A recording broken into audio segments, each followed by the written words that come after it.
Hai Putri. Hai Lau. Sekarang kita lagi sepi banget nih di studio. Sepi banget, nggak ada orang, nggak ada siapa-siapa. Cuma kita berdua deh kayaknya. Berdua mau ngobrol-ngobrol sama L Indonesia. Yes.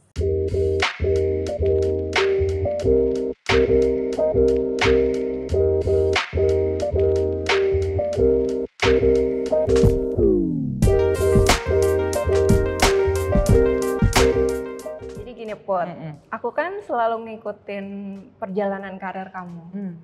Dan aku bisa dibilang sangat-sangat bangga dengan pencapaian-pencapaian kamu.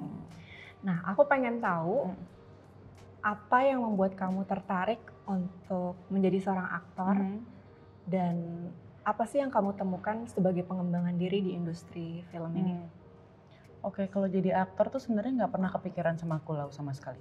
Sama sekali nggak ada. Jadi waktu aku lulus SMA, aku sempat sekolah fashion bentar. Terus Ngambil apa fashion? ngambil fashion design, kayak beneran desain doang. Itu kayak summer school doang gitu. Terus balik lagi ke Indo, kerja di fashion di Bali, jadi desainer. Jadi nggak kepikiran sama sekali dunia acting, dunia presenting, modeling tuh nggak ada sama sekali di pikiran aku gitu. Terus ya udah ada teman aku, udah duluan di Jakarta, dia bilang, "Put, ini ada..." Aku tahu, Dela. Bukan. Udah so tau, bukan lagi salah. Ini ada casting acara traveling gitu. Ya udah aku ikut. Nah, dari masuk acara traveling itu aku udah ikutan casting beberapa kali, udah berpuluh-puluh kali lah. Casting film. Tapi nggak pernah keterima dengan alasan banyak lah, kayak logat Balinya tuh masih kental banget. Terus followers masih belum banyak. Terus masih belum bisa acting katanya gitu. Oke, aku mengerti lah gitu. Ya udah aku kayak oke, nggak usah dipikirin, lanjut aja traveling kemana-mana biar lupa juga gitu. Dan nggak ada ambisi juga karena aku nggak tahu dunia acting, dunia film tuh kayak gimana sih sebenarnya gitu. Terus ya udah berlanjut, tiba-tiba ada panggilan casting posesif, film posesif. Terus aku mikir ya udah deh datang aja, I have nothing to lose juga waktu itu aku mikirnya. Datang casting, itu casting ada 3 kali kalau nggak salah, 3 kali casting. Terus akhirnya keterima. Itu yang masih kayak oke, terus ini harus ngapain sekarang kalau udah keterima gitu. Ini ada skrip, terus habis itu ngapain nih dengan skrip ini dibaca? Oke, dibaca. Terus habis dibaca tuh belum jatuh cinta sama acting loh. Kayak masih, ini bener nggak ya masuk ke sini gitu. Terus ya udah nikmatin prosesnya, takut reading kayak gimana sama Mas Edwin, inget banget waktu itu kayak nggak ngerti apa-apa, gimana cara ngembangin. Adipati yang udah main banyak film. Iya itu dia. Terus ketemu sama Kak Gina, sama Mbak Dede, Mas Edi gitu, kayak masih belum ngerti lah gimana caranya buat ngembangin karakter gitu. Itu beneran syuting yang aku cuma di pikiran aku, oke, hafalin dialog jangan sampai belibet, udah. Gitu doang di pikiran aku, kayak jadi nggak mikirin emosi, nggak mikirin apapun lah, kayak beneran ya udah pokoknya hafalin dialognya gitu. Selama prosesnya berlangsung tiba-tiba kok seru ya gitu, acting depan kamera gitu. Kok seru ya menjadi orang lain gitu yang bukan Putri, kok seru ya. Dari situ aku jatuh cinta lah sama dunia film. Dari posesif itu, selesai posesif, terus akhirnya aku sempat cuti, nikah, punya anak, terakhir balik lagi, itu yang beneran kayak oke, Putri sekarang berjuang lagi buat di dunia film ini, belajar lagi terus karena nggak tahu ya, kayak ngerasa setiap project itu pasti kayak ternyata aku belum apa-apa ya gitu. Ternyata masih banyak hal yang belum aku tahu nih sama dunia film segala macem gitu. Jadi perjalanannya sih gitu sih, kayak aku tuh lebih jatuh cinta sama prosesnya sebenarnya gitu. Terus mau terus belajar aja sih lah, kayak masih banyak kurangnya. Kalau menurut aku kayak masih harus terus belajar banyak sama kamu, sama Lau. Kamu salah satu role model aku. Aku yang ngefans sama kamu. Terus ya udah sampai sekarang masih terus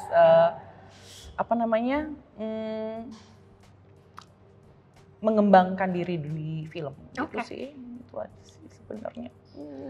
Film pertama langsung efektif. Film pertama posesif, disuruh terjun. Makasih loh Mas Edwin. Tapi Piala Citra nggak apa-apa lah.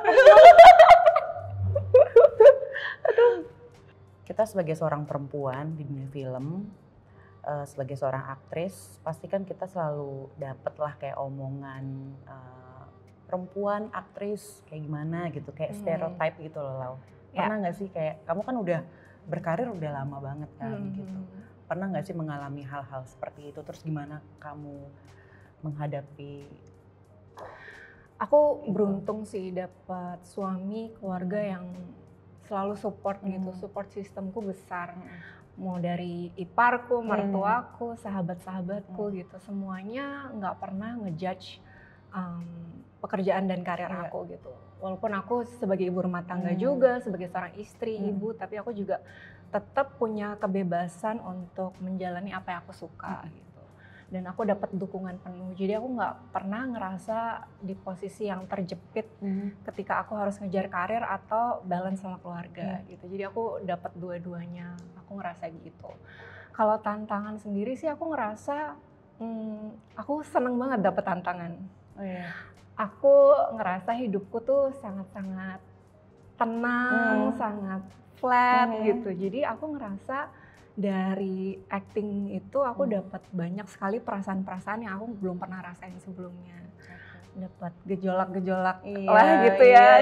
Aku bisa akhirnya, oh ternyata aku punya ya perasaan ini. Oh ternyata aku didandanin kayak gini ya gitu. Jadi itu sih yang bikin aku terus menunggu tantangan-tantangan berikutnya gitu. Oke, tapi pernah nggak sih kayak dalam perjalanan kamu sebagai seorang istri, sebagai seorang ibu gitu dan apa namanya aktris gitu mengalami kesulitan buat bagi waktu gitu nggak sih lo? Karena jujur aku tuh ngerasain awal-awal gitu susah banget ya gitu harus syuting tapi punya anak sama suami di rumah gitu. Iya. Untungnya kalau film kan per project ya Put, jadi paling aku tahu misalnya kapan aku butuh istirahat untuk full time jadi istri dan ibu. Kalau misalnya aku udah ngerasa udah cukup, udah lelah, pengen balik ke kehidupan aku yang pribadi, jadi aku nggak ngambil film dulu gitu. Aku rasa kamu sama juga nggak sih? Sama juga ya sih. Kan? Kalau misalnya lagi overwhelmed, udah capek, balik lagi bisa ke break dulu gitu, ke keluarga, nolin lagi, baru nanti kerja lagi. Itu kayak privilege nggak sih buat kita sebagai seorang aktor di film gitu kan? Kita bisa milih kapan kita mau kerja, kapan kita mau istirahat. Betul. Nah kalau dibalik nih, kamu sendiri gimana? Cara kamu menyeimbangkan antara karir dengan keluarga gitu? Aduh susah sih Lau sebenarnya karena aku ingat banget awal-awal aku nikah, punya anak. Itu tuh aku menyeimbangkan antara dunia aku dan dunia aku sebagai seorang putri dan aku putri sebagai seorang ibu dan istri itu susah banget. Kayak wah gila ya, ternyata waktu aku yang dulu 24 jam cuma buat aku. Sekarang aku harus bagi sama orang lain gitu. Aku harus bagi sama suami aku harus bagi sama anak aku. Itu aja tuh rasanya kayak mumet gitu loh. Kayak aduh gimana ya, bisa nggak ya gitu. Kayak aku nggak punya waktu buat diri aku sendiri gitu. Aku butuh waktu. Awalnya tuh egois kayak gitu. Aku tuh pengen punya waktu buat diri aku sendiri. Nah pertama itu aku mikir itu egois. Buat mikirin diri aku sendiri gitu. Aku mikirnya enggak Put, kamu tuh sekarang udah istri, udah ibu, waktu kamu tuh buat mereka aja gitu. Ternyata memikirkan diri sendiri tuh penting banget, penting banget buat kewarasan ya gitu. Oke, awalnya tuh masih mumet lah segala macem dan untungnya mungkin sama kayak kamu juga punya suami yang emang support sekali gitu. Apalagi dia di industri yang sama ya, jadi tahu banget. Bener, aku ingat banget aku lagi nyusuin Suri terus Ciko dateng, dia bilang kamu kalau mau balik lagi ke film boleh loh, dia bilang kayak begitu. Terus aku kayak ini beneran, aku tuh awalnya tuh emang beneran pengen stop loh, kayak nggak pengen balik lagi sebenarnya gitu. Walaupun ada rasa kayak gila ya teman-teman aku semuanya tuh lagi berkarya, aku di rumah nggak ngapa-ngapain gitu tuh ada rasa kayak gitu lah, kayak aku tuh sangat tidak berdaya ya sebagai seorang perempuan gitu karena nggak menghasilkan karya, nggak kerja, cuma rekening nggak nambah, cuma di rumah doang gitu kayak gitu. Akhirnya Ciko datang, dia bilang kalau kamu pengen balik lagi ke film balik aja gitu. Terus aku bilang ntar kalau waktunya, maksudnya aku nggak bisa ngatur waktunya gimana. Terus kata Ciko kita bisa ntar kita bisa atur lah semuanya gitu, kayak gimana. Awalnya lumayan kelabakan, kayak aduh Suri masih nyusu, aku harus kerja, terus aduh suami nggak keurus atau apa gitu kan. Cuma sekarang pelan-pelan setelah banyak ngobrol, kayak kemarin ketemu sama Teh Happy, aku ngobrol banyak sama Teh Happy, terus tadi juga aku ngedenger kamu ngomong kayak begitu juga, oh ya ternyata support keluarga itu sangat-sangat membantu apa yang kita lakukan sih gitu. Jadi sekarang berusaha untuk balance aja semuanya, ada miss-nya pasti, kayak kebanyakan kerja nggak ya gitu, kebanyakan misalnya syuting anak gitu. lagi performance di sekolah gitu nggak bisa nonton. Terus ada pertemuan keluarga, pertemuan orang tua gitu di sekolah nggak bisa datang. Aduh, gitu. Aku juga nggak pernah kenalan sama ibu-ibu. Ya, aku kira aku dong yang kayak begitu, ternyata Laura Basuki juga sama Lau. Iya. Kayak ansos banget lah, aku di grup-grup sekolah anak gitu, kayak cuma diem doang ngeliatin. Sama, aku juga kayak gitu. Tapi ya itulah kerja yang kita tuh, aku ngerasa setiap kali syuting tuh me time aku. Oh gitu. Aku syuting kerja tuh ngerasa kayak itu me time aku untuk ngelakuin apa yang aku suka gitu. Ketika pulang ya balik lagi ngurusin. Emang yang nggak beda ya Laura Basuki ya, me time-nya syuting loh. Me time-nya kerja. Sedangkan aku gitu me time itu tidur gitu ya. Emang nggak beda, agak lain emang. Kamu tuh udah berapa lama ya lo di dunia ini?